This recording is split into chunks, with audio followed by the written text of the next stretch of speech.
All right, Shalom. I want to give all the praise, honor, and glory to Yahweh Bahasham, Yahweh Shai, Bahasham Rakakwadash. Double honors to the apostles and elders, a great millstone who taught me this truth. Shalom to the hopeful elect. Egypt is about to be smitten with darkness, all right? And that's part of the plagues in which the Lord is going to send upon this land, okay? Cyber attacks, headlines, all right? Blackouts, power outages, no more internet, no more banks, electrical grid failure, all right, communication blackout, economic paralysis, everything, right?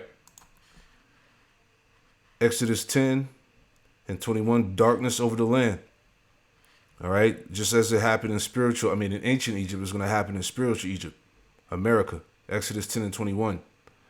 And the Lord Yahweh Shemel Shah said unto Moses, stretch out thy hand toward heaven, that there may be darkness over the land of Egypt, even darkness which may be felt. And Moses stretched forth his hand toward heaven, and there was a thick darkness in all the land of Egypt 3 days. And they saw, it says, they saw not one another, neither rose any from his place for 3 days. But all the children of Israel had light in their dwellings. And that shows you again, as we approach these times, the Lord is going to be with his elect, all right, in the time of trouble. All right, Psalm 20, which comes to mind, Psalms 20 and 1. And it reads, it says, the Lord, Yahweh Shemel Shai, hear thee in the day of trouble. The name of the power of Jacob defend thee. You see that? So the Lord's going to hear, he's going to be with his elect in the time of trouble. All right, so when there's no more access to resources and food, water, things of that nature, we believe these scriptures. All right, we believe that the Lord is going to provide. All right, Isaiah 65 and 13. And it reads, it says, therefore thus saith the Lord, power, Yahweh Shemel Shai, behold, my servants shall eat, right? But ye shall be hungry. Behold, my servants shall drink, but ye shall be thirsty. Behold, my servants shall rejoice, but ye shall be ashamed. Behold, my servants shall sing for joy of heart, but ye shall cry for sorrow of heart, and shall howl for vexation of spirit. All right, and imagine when a cyber attack takes place, when blackouts fall all over America. All right, when you can't go to the bank, when hospitals and emergency services are closed. All right, transportation stops. You see? U.S. medical company. A cyber attack just hit a major U.S. medical company called Stryker Corporation. Stryker manufactures and distributes medical equipment used in hospitals all over the world. Their manufacturing, shipping, and order processing have all been disrupted because of this attack.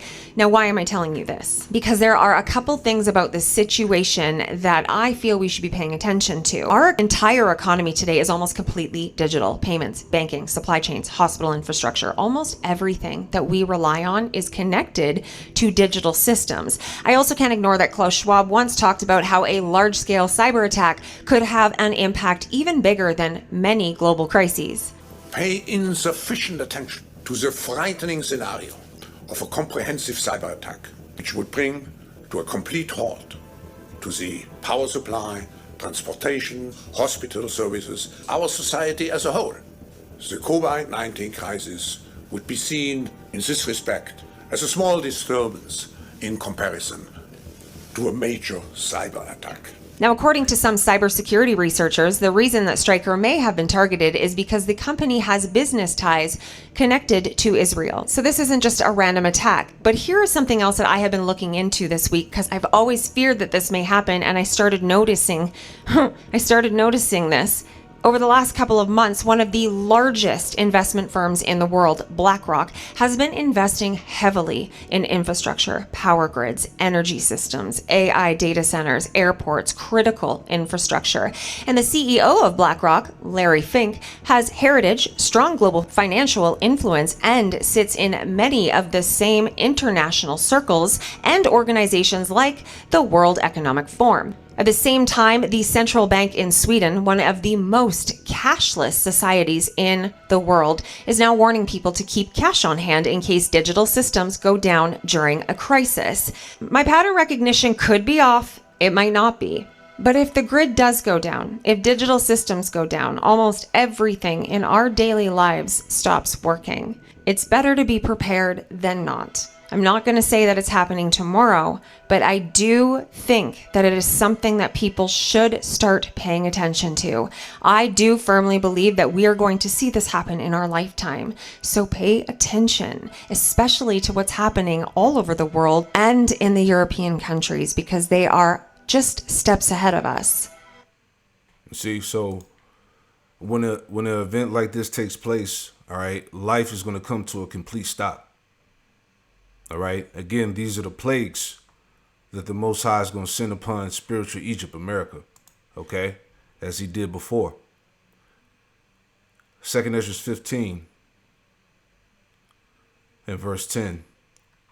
And it reads, it says, behold, my people is led as a flock to the slaughter. I will not suffer them now to dwell in the land of Egypt. But I will bring them with a mighty hand and a stretched out arm and smite Egypt with plagues as before. All right. So just as ancient Egypt was smitten with plagues, the Lord is going to do this to spiritual Egypt, man. As we read in Exodus chapter 10. Okay. The darkness that covers the land. And will smite Egypt with plagues as before and will destroy all the land thereof. Egypt shall mourn, and the foundation of it shall be smitten with the plague and punishment that Yahweh Shemel shall bring upon it. You see?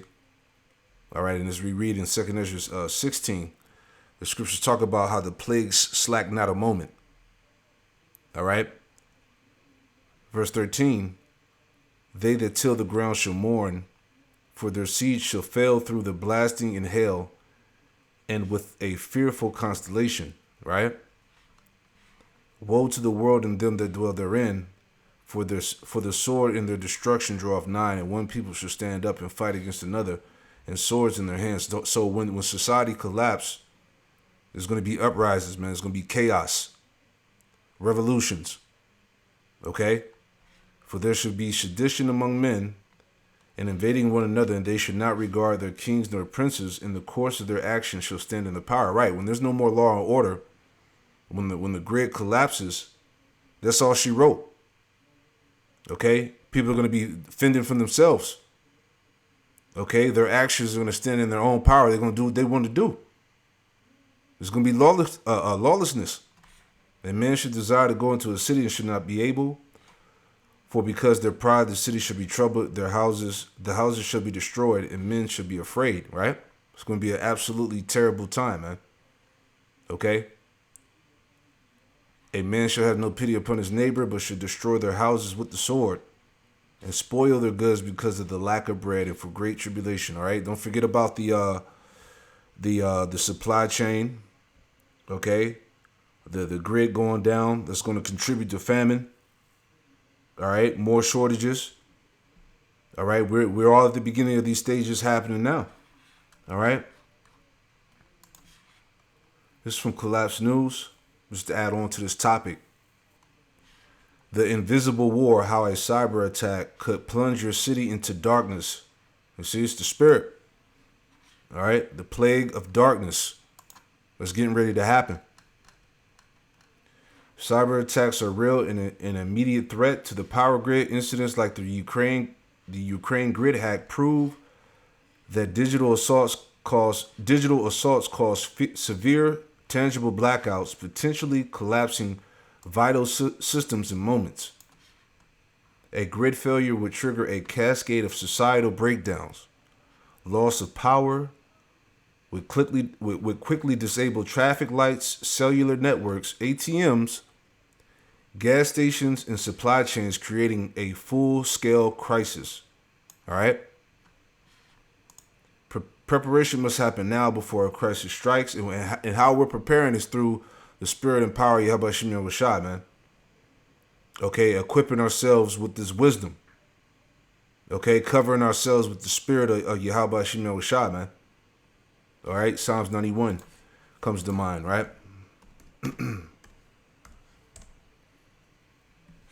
Security of the one who trusts in the Lord, right? Psalm 91:1, it says, he that dwelleth in the secret place of the Most High shall abide under the shadow of the Almighty, all right? The Most High's protection, his covering, okay? The secret place, just understanding this wisdom, man.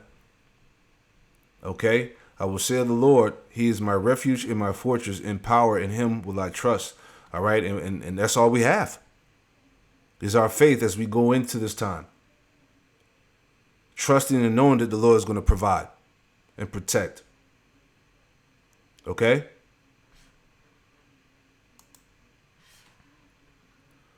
It says preparation must happen now before a crisis strikes.